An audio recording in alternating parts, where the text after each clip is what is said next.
All right, the first thing we need is Node because we're going to use Node Package Manager or NPM to install the TypeScript compiler.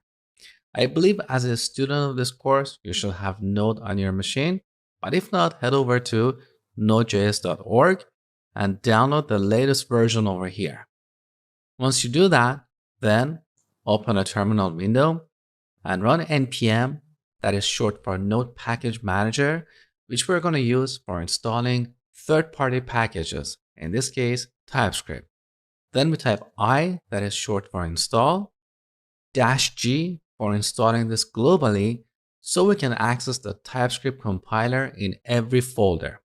And then we type the name of the package, TypeScript. Now, if you're on Mac or Linux and you get a permission error while running this command, you have to prefix it with sudo or sudo. Well, more accurately, this is sudo because it's short for super user do. But that aside, let's go ahead and install the TypeScript compiler.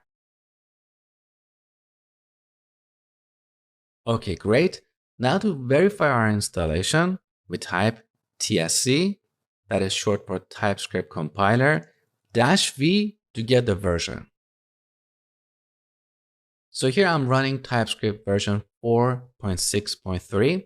You might install a newer version, but don't worry because everything I'm going to teach you here will apply to newer TypeScript compilers.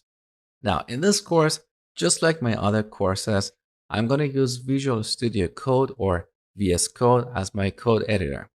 You're welcome to use any editor you prefer, but if you want to follow along and use some of the shortcuts I'm going to teach you, I highly encourage you to use VS Code.